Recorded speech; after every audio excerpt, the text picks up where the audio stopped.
Welcome to EduCasts, home of EduCasters. The role of technology. We have to talk about tech. It's a double-edged sword. Used poorly, technology is just a digital worksheet. Sitting a kid in front of an iPad to do drill and kill math games is not child-centered. It's just isolation. But used well, technology is a superpower for agency. It allows for personalization. Adaptive software can meet a student exactly where they are. Tools like video editing, coding platforms, and digital art apps allow for creation. The internet allows a student in rural Ohio to research marine biology with experts in California. The goal is active use, not passive consumption. If the student is using technology to create, connect, and discover, it's good. If they are just consuming content, be wary. The human element. Why AI can't replace you. In an age where AI, like the one writing this ironically, can generate lesson plans and grade essays, your value as a teacher is shifting. You are not the keeper of knowledge anymore. Google has all the knowledge. Your value is in the human connection. A computer can't look a kid in the eye and tell they've had a rough morning. A computer can't notice that a student lights up when they talk about dinosaurs and pivot the lesson to capture that spark. A computer can't build a community where students feel safe enough to take risks. Child-centered education is deeply, messy, beautifully human. It relies on intuition, empathy, and relationships. Those are things that cannot be automated. Practical steps for the new teacher.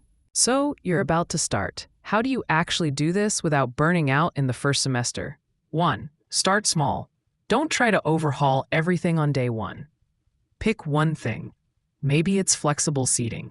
Maybe it's offering choice on one project. Get comfortable with that, then add more. 2.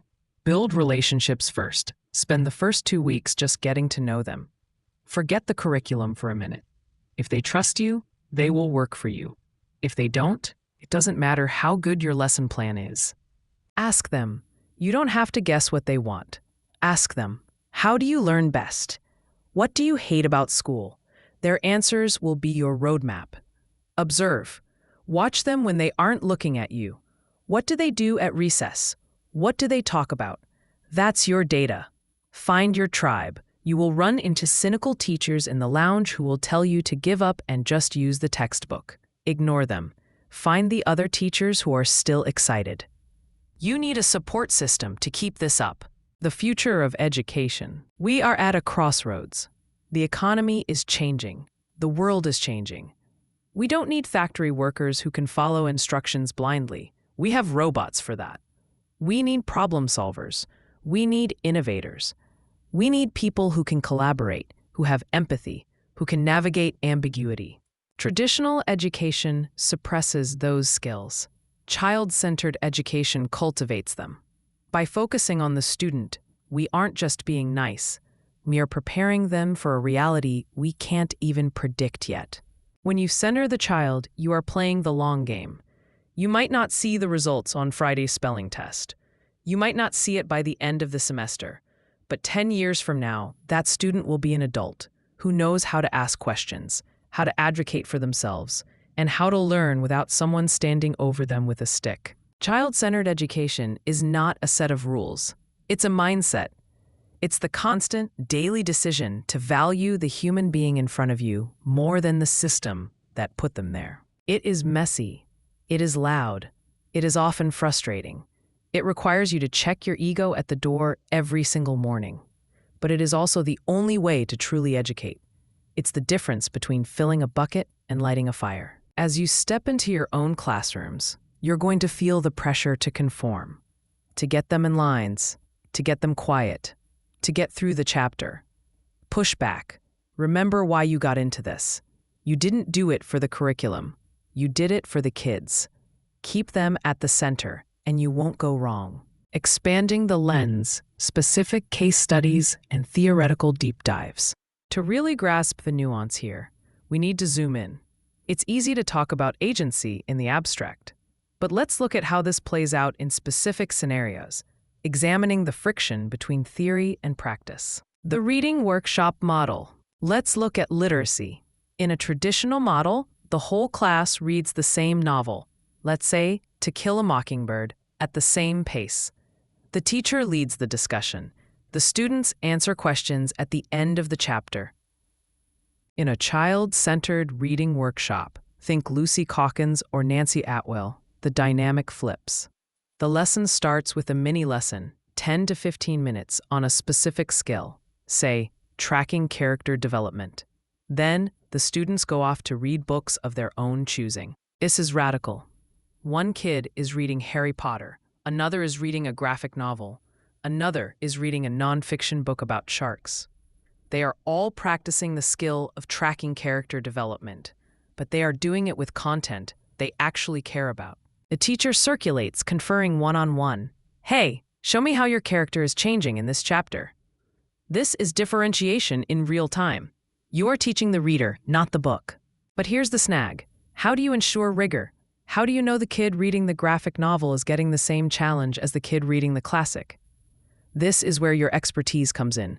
You have to know how to push the graphic novel reader to analyze visual cues and dialogue just as deeply as the prose reader. It requires you to know a lot of books. It requires you to trust that the skill is more important than the text. Inquiry-based science. Consider a science unit on ecosystems. Traditional. Lecture on food webs. Worksheet labeling producers and consumers. Test on Friday. Child-centered. The teacher brings in a terrarium that has died. The prompt is simply, what went wrong? Now the students have to figure it out. They have to research what plants need. They have to test the soil. They have to hypothesize. They are doing the work of scientists. They aren't learning about science. They are doing science. This is messy. They might go down a wrong path for 2 days. They might conclude it was too much water when really it was not enough light. Is that a waste of time? A traditionalist would say yes. A constructivist would say no. The process of debugging their own thinking is the learning. When they finally figure it out, they will never forget it. The unschooling spectrum. We should also acknowledge the extreme end of the spectrum, unschooling, and democratic schools like Sudbury Valley. In these environments, there is no curriculum at all. Students decide entirely what they do with their day. If they want to play video games all day, they can. The theory is that eventually, boredom or curiosity will drive them to learn what they need. Most public school teachers can't go this far, but you can steal from it. You can have Genius Hour or 20% time, a concept borrowed from Google, where for 1 hour a week, students can work on anything they want, as long as they can show they're learning. This hybrid approach injects a dose of radical autonomy into a structured system. A psychology of motivation, self-determination theory. If you want the scientific backing for why this works, look up Self-Determination Theory, SDT, by Ryan and Decci. They argue that human motivation boils down to 3 needs. 1. Autonomy, the feeling that I am in control of my actions. 2. Competence, the feeling that I am good at what I do. 3. Relatedness, the feeling that I am connected to others. Traditional schooling often crushes all 3. Autonomy? No. You sit where I tell you and learn what I say.